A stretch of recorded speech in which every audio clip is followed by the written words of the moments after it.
12th, 2000, Charles Schulz, the beloved creator of Peanuts, died in his sleep. He was 77 years old. The next day, the world got to read the final Peanut strip. It had been known for years that nobody was going to continue the strip after his passing. But what does it mean for the animated shows? Would there never be another animated project with Charlie Brown, Snoopy, and the gang? That was the question on everyone's mind. At first, it looked like there was going to be at least one more special. Before his death, Schulz had been working on It's the Pied Piper Charlie Brown. Much like It Was My Best Birthday Ever Charlie Brown, It's the Pied Piper Charlie Brown was released directly to video on September 12, 2000. As of the making of this video, neither special has ever aired on TV. The special, as the title suggests, is a retelling of the Pied Piper story, with the Peanuts characters. Snoopy would play the role of the Pied Piper, only he uses a concertina instead of a pipe. The special features adults. While not the first special to show adults, It's the Pied Piper Charlie Brown was the first to show a lot of them. There were moments where the adults referred to Charlie Brown as being just a kid, which felt wrong. Many fans would go on to consider It's the Pied Piper Charlie Brown one of the worst Peanut specials ever made. Bill Melendez would later describe it as strange. He felt that there were too many adults, and that the special should have placed more focus on the Peanuts characters. The Schulz family debated whether or not to continue the specials. As Craig Schulz explains, we originally thought that if the voice wasn't coming from my dad, then it shouldn't be done. After the shock of his passing, we realized that animation is really our door forward. Without animation, everything else suffers. You can only have a property last so long when you're dealing with toys and t-shirts and so forth.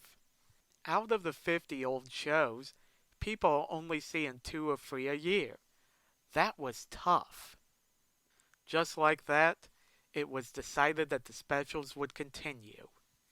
The new specials would air on ABC rather than CBS, as they had in the past. Lee Mendelson made the decision not to tell original stories.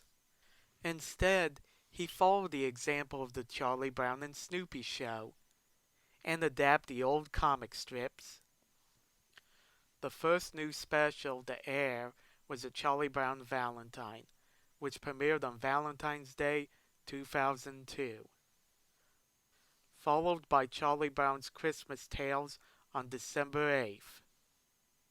The next special was a non-holiday one, Lucy Must Be Traded Charlie Brown.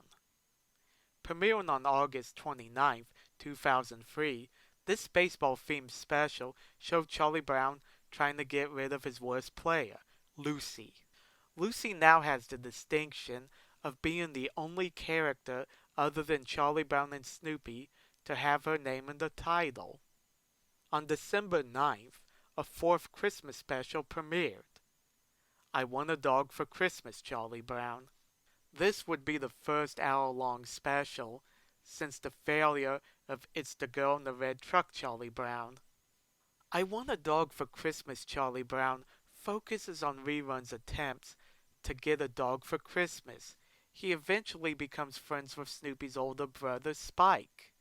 The next special, He's a Bully, Charlie Brown, premiered on November 20th, 2006.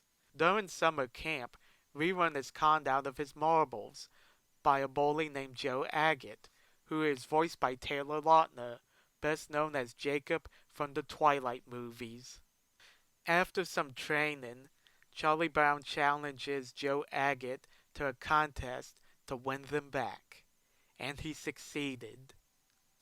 Like the other specials, He's a Bully, Charlie Brown is an adaptation of a storyline from the strip.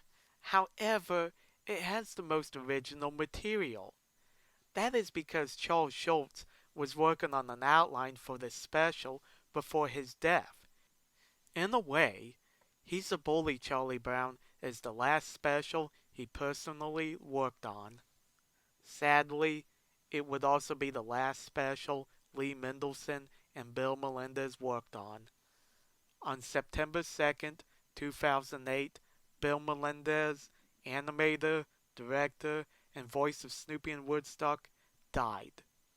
He was 91 years old. His passing marked the end of an era. Was continuing the specials after Schultz's death the right decision? In my humble opinion, yes. While the specials that came after his death tended to play it safe, it's nice to know that It's the Pied Piper, Charlie Brown wasn't the last Peanut special. In a way, I wish the Schultz family had been a little braver with telling original stories. Charles Schultz was never afraid to try something different. Then again, they aren't him, so it was probably best that they took the route they did. With Schultz and Melendez gone, what was to come next? It wouldn't take long for this question to get answered. In 2008, the Peanuts motion comics premiered on iTunes. All of them are comics from 1964, for that was the year the Schultz family determined that the strip was at its best. The motion comics may seem like a step backwards for Peanuts. After all, they had starred in 44 specials, 4 movies, 3 educational shorts, a Saturday morning cartoon, a miniseries, and hundreds of commercials. Yet they might have been a step in the right direction. Charles Schultz and Bill Melendez had passed on. Lee Mendelson may have still been alive, but he wasn't interested in continuing without them. The Schultz family needed to take baby steps when it comes to continuing Peanuts animation without them. After all, Peanuts got its big start with a commercial. Thanks for watching. Let me know in the comment section what you guys think. And don't forget to like and subscribe. See you later.